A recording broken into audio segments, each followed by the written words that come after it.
A reforma tributária foi um dos assuntos aí discutidos entre os governadores do Centro-Oeste e o relator do projeto, o deputado Aguinaldo Ribeiro. Nós vamos ouvir aí as informações agora com a Cris Reis, porque o governador Eduardo Riedel participou dessa reunião sobre a reforma tributária. No encontro, o governador de Mato Grosso do Sul, Eduardo Riedel, destacou a importância da reforma para o Brasil, mas ponderou que é preciso criar mecanismos e ações que possam proteger os estados, entre eles Mato Grosso do Sul. Então, sugerimos também uma mudança no modelo de transição para que essa perda seja arrefecida e que o fundo venha a recuperar uma eventual perda que tenha. Então é importante que a gente tenha muito claro que os estados perdedores encontrem mecanismos no texto constitucional. Outra demanda nossa para o relator, que não se coloque isso a ser regulamentado no segundo momento, e sim esteja no texto constitucional, para que a gente tenha garantia e poder avançar na discussão no Congresso Nacional dentro das premissas colocadas. Mas o relator, o deputado Aguinaldo, ouviu atentamente todos esses pontos. Os fundos são extremamente importantes para o desenvolvimento da infraestrutura desse estado. Ouviu atentamente e vai levar para o grupo de trabalho para que a gente esteja contemplado nesses pontos de atenção. E volto a repetir, nós temos clareza de que a reforma é importante para o país, nas premissas colocadas, mas que nós temos que proteger alguns aspectos para que a gente não veja a desconstrução de um caminho longo, árduo, que foi trilhado pelos estados nesses últimos anos. O governador de Mato Grosso, Mauro Mendes, pontuou a necessidade de criar medidas para proteger os estados, considerando os impactos regionais. A maioria dos governadores concordam que nós precisamos reformar o sistema tributário brasileiro. Concordamos com alguns dos pilares que norteiam essa reforma, que são os pilares da simplificação, da tributação no destino, de nós construirmos um novo modelo para uma tributação de um novo país que nós queremos que verdadeiramente aconteça. Entretanto, existem impactos regionais, impactos em alguns setores que precisam ser observados. Este modelo de reforma que iguala todo mundo pode causar uma desindustrialização e voltar a um processo que durante anos nós trabalhamos para que ele acontecesse. Para o relator do projeto, o deputado Aguinaldo Ribeiro, o momento é de construção e diálogo. Mas nós estamos procurando trabalhar para construir um texto que dê tranquilidade, e segurança jurídica a todos nós, aos estados, aos municípios, à União e principalmente a quem produz no país e ao consumidor. Muito bem, esse assunto é muito polêmico e são duas PECs, propostas de emenda à Constituição, lá na Câmara dos Deputados, né? A PEC 45 e a PEC 110. Esta semana aí o relatório foi divulgado, né, pelo grupo de trabalho lá, mas não deixa nada claro, né, sobre como será feita aí essa cobrança, como vai ser essa alteração toda e como vai ser diminuir esse impacto aí que vai ter. Mas, enfim, nós estamos recebendo agora o primeiro secretário da Associação Comercial e Industrial de Campo Grande, o Roberto Oshiro, aqui no estúdio da CBN Campo Grande, para a gente falar um pouquinho mais sobre esse assunto. Inclusive, o Roberto Oshiro é advogado tributarista, então ele fala com propriedade sobre esse assunto, né, Roberto? Muito bom dia. Bom dia, Lígia. Muito obrigado pelo convite. A gente tem acompanhado esse tema há muito tempo. Né? Como é que vocês enxergam aí essas PECs nesse momento? O que está faltando aí nesse momento dentro dessas propostas que estão lá? Certo. A PEC 110 ela nasceu de uma proposta do Raul mesmo na gestão anterior à gestão passada. Uhum. E depois veio a 45, né, colocada na Câmara, mas ela foi desenvolvida pela CECIF, né, pelo professor Bernardo Api, que hoje está como secretário de governo do governo. Para quem não sabe, CECIF é uma instituição, né, que foi contratada pelos grandes bancos, né, pelo sistema financeiro. É uma instituição ligada ao sistema financeiro, né? E ela foi desenhada para reduzir carga tributária das grandes indústrias e do setor financeiro. Até aí tudo bem. O problema é que ela não só reduz a carga tributária. Como num sistema de alteração da reforma tributária, né? Ele precisa fazer compensações, então ele reduz carga tributária de grandes bancos, de setor financeiro, indústria, e coloca para outros e repassa. Ele faz uma transferência de carga tributária para comércio e serviços e agro, né? O que é muito danoso, principalmente para o nosso estado e todos os estados do Centro-Oeste. A gente precisa deixar claro que todo mundo fala isso, né? Existe um bolo, né? Como um bolo. Todo mundo precisa ter uma fatia, que é a educação, a saúde, quer dizer, e o dinheiro do governo, isso é para a gente deixar claro para o nosso ouvinte, para quem não entende muito dessa situação. Então, todos os recursos de investimentos e o custeio da máquina pública vem aí dessas arrecadações de tributos, né? Dos impostos. Quando você tira a contribuição de um setor, você precisa compensar em outro. Exatamente. Por quê? Porque senão não vai dar para ter investimento em educação, em saúde, em segurança e N investimentos e custear a máquina pública aí que o governo precisa. Então, qual seria aí os maiores impactos, os mais prejudiciais que vocês estão vendo nesse momento? De primeiro momento, o que a gente precisa analisar?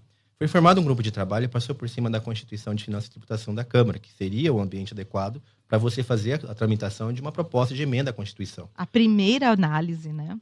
Seria necessário passar pela Comissão de Finanças e Tributação da Câmara. O Lira criou um grupo de trabalho para debater a reforma tributária e criar e fazer um texto, alterar o texto, propor um texto numa PEC. Até hoje a gente não tem o texto. O que foi publicado na semana passada? Um relatório, é quase uma carta de intenções. Né? Não detalha nada. Fala assim, né? A gente precisa simplificar. Ninguém discorda. Né? Precisa unificar. Ninguém discorda. Sim, mas de que forma? Né? Então, aí a pegadinha sempre vai estar no texto da proposta de emenda constitucional, no texto do projeto, que não foi apresentado ainda, deve ser apresentado na semana que vem. Se ele pega como base a 45 e a 110, fazendo um IVA dual, o que seguiria essa proposta? Né? Vamos tentar traduzir o que é esse tal de IVA dual. Ele vai pegar ICMS, PIS, COFINS e ISS e colocar tudo dentro de um IVA. Dual por quê? Seria o federal e o estadual, certo. E o municipal, estadual e municipal juntos, e o federal separado, né? Mas com uma alíquota de 25% ou mais. Começou se falando em 25%, determinados setores foram lá pedir redução, porque realmente, por exemplo, o setor de educação, é impossível você sair de 5% ou 9% para 25%. Quem vai pagar essa conta no final? Né? Quem paga a mensalidade da escola. Os empresários, eles apenas repassam no custo dos produtos e serviços a carga tributária que o governo cobra.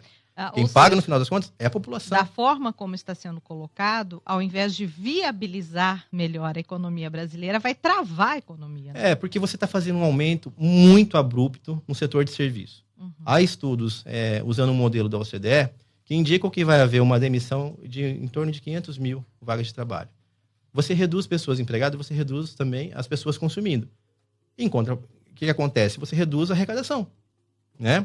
Então tem uma coisa que é a curva de Laffer, quanto mais você cobra de impostos, menos você arrecada. Você tem um limite para você aumentar essa tributação. E a gente já está nesse limite no Brasil. Inviabilizando tudo. Inviabiliza. Então, assim, você vai reduzir algumas questões para a indústria, e aí vamos supor, o agro também vai ser bastante prejudicado. Tem algumas atividades que hoje não são tributadas pelo ISS nem pelo ICMS. Por exemplo, arrendamento rural, locação, o aluguel não paga. ISS. Vai passar a pagar o IVA de 25% a mais de uma coisa que ele não pagava. Quem que vai pagar essa conta? Quem depende de aluguel. O inquilino. O inquilino. Então, veja como é extremamente complexo e perigoso. Vai falar assim, mas pode ser que o texto venha de uma outra forma. A gente está fazendo suposições. O problema é que o Lira escolheu uma forma de tributação muito inadequada, do meu ponto de vista, porque é um tema complexo que precisa ser amplamente debatido na Câmara, no Parlamento, né, por todos os deputados. E aí uma forma de tributação acelerada. Eles vão apresentar o texto na semana que vem, para depois de 10 dias, votar sem propositura de emendas. Ou seja... É tudo atropelado. Muito atropelado. É impossível você querer aprovar uma coisa tão importante para a nação de uma maneira assodada. A gente precisa de tempo de debate e colocar algumas coisas que realmente vão prejudicar não só a população, como os próprios estados, os municípios, né? Os municípios grandes, como Campo Grande, vão perder muito se aprovar uma proposta parecida com a 45 e com a 110, que é o que está no grupo de trabalho. Vocês têm conversado com a bancada federal de Mato Grosso do Sul? Como é que está o apoio? Como é que a bancada está vendo isso? Está favorável a vocês ou não? Como que está essa situação? A gente tem conversado bastante, né, há anos com os nossos parlamentares, tanto no Senado quanto na Câmara. Neste momento... A atual bancada, né? Neste momento, a questão está na Câmara. Né? Uhum. Mas qual é o problema? Falar assim, mas o Senado a gente consegue segurar? Os senadores também são totalmente favoráveis, talvez a PEC 46 que está lá, do senador Eurovisto, que a PEC 46, é o Simplifica Já, que ela é menos disruptiva possível. Ela não interfere naquilo que é do Estado, naquilo que é do município, ela não interfere no poder de gestão dos seus próprios recursos, né? Ou seja, ela mantém o pacto federativo, coisa que a 45 e a 110, você vai ter que ter um pires na mão. A gente ouviu o governador Rido que está preocupado com o repasse do fundo. Mas a gente os governadores estão indo lá realmente com um pires na mão, fala assim, mas e a minha compensação pela minha perda de arrecadação? Mesma coisa da Lei Candir. Pois tivemos, e a gente nunca recebeu o que a gente deveria ter recebido da Lei Candir.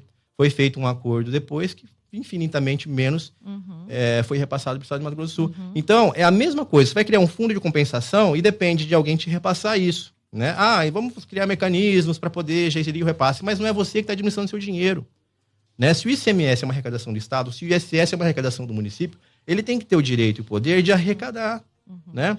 Então, os municípios como Campo Grande vão perder demais por conta disso, o Estado de Mato Grosso do Sul também perde. Daí vem a preocupação. Agora, a dúvida basta apenas propor emendas a esse texto final, que a gente não sabe ainda qual é, né? Será que vai ter tempo de propor essas emendas, já que o regime de tramitação foi alterado?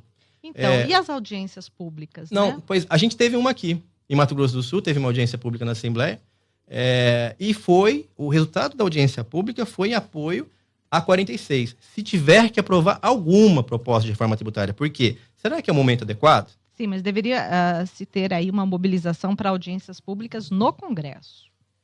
Então, deveria ter, na verdade, muito mais do que isso, né? A gente tem participado ativamente em Brasília, através da Confederação das Ações Comerciais do Brasil. Eu também faço parte, né, do Comitê Jurídico da CACB e da FEBRAC, a Federação das Empresas de Aceio e Conservação, através do SEAC de Mato Grosso do Sul. E temos discutido amplamente. Tem uma outra proposta, que seria a PEC do emprego. Essa, sim, geraria emprego e renda para a população e não seria danosa no ponto de vista de aumento de carga tributária. Mas ela nem existe ainda como PEC. Como seria essa PEC do emprego? A PEC do emprego, ela, além de simplificar, ela pega elementos da PEC 46, que é o simplificar já dos municípios, para o ISS, ou seja, para os municípios aquilo que eles concordam. Nos estados, alguns elementos entre 10, a unificação dos ICMS, né? Que também está hoje dentro da 46. E em nível federal, que ele avança em relação à diferença da 46, é que em nível federal ela unifica todos os impostos da folha de pagamento em um único imposto sobre pagamentos. Que seria aquilo que antigamente o pessoal chamava de CPMF, mas não é isso. Né? É você desonerar completamente a folha de pagamento. Hoje, o empregado que ganha R$2.000, ele custa 4.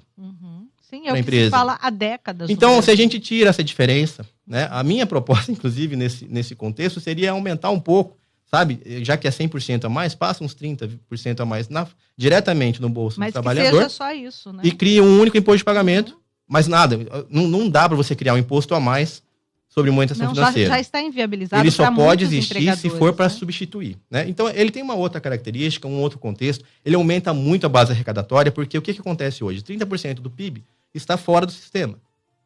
Você tem um movimento econômico muito grande que não recolhe um centavo de imposto. O imposto sobre movimentação financeira, sobre pagamentos, ele atraria esses 30% para dentro, aumentando a base arrecadatória. E resolve o problema da Previdência, inclusive, que tem um déficit de 200 milhões por ano. Né? Mas isso é uma outra questão. Essa PEC nem está colocada. No contexto atual, né, que é aquilo que você me perguntou, qual é a estratégia mais adequada no nosso ponto de vista? Apresentar a esse texto na Câmara uma emenda integralmente da 46, consertando algumas coisas que ela faz de criação de uma tributação, um imposto sobre tecnologia, excluindo essa parte, a gente apresentar uma emenda a esse texto que vai vir na Câmara, integralmente na 46, e fazer força para aprovar esse, se é que é necessário aprovar alguma reforma tributária agora. Tem uma pressão muito grande que o Lira quer aprovar uma reforma tributária esse ano. Por quê? Se a gente deixa passar na Câmara, né, no Senado a gente conseguiria segurar com os nossos senadores, porém o governo tem maioria lá.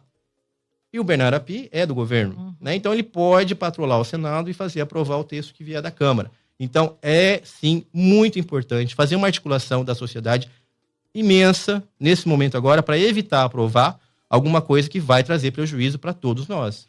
Vocês têm aí um encontro em Brasília já marcado aí para o próximo dia 20, né? Que é um encontro aí pela Confederação das Associações Comerciais.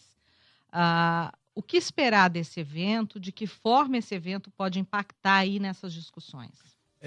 Na terça-feira que vem, acho que dia 20 é terça-feira, né? A gente já tem esse evento programado do Conselho Deliberativo da Confederação, eu estarei presente também. Teremos uma reunião com o Agnaldo Ribeiro, que é o coordenador do GT, do Grupo de Trabalho, para discutir emendas, mas eu acho que antes disso, à tarde, a sugestão é que a gente faça realmente uma grande mobilização, não só da CACB, mas com outras entidades, de apoio à proposta da PEC 46. Né? É ideal? Não tem nenhuma que seria ideal, mas é a menos pior.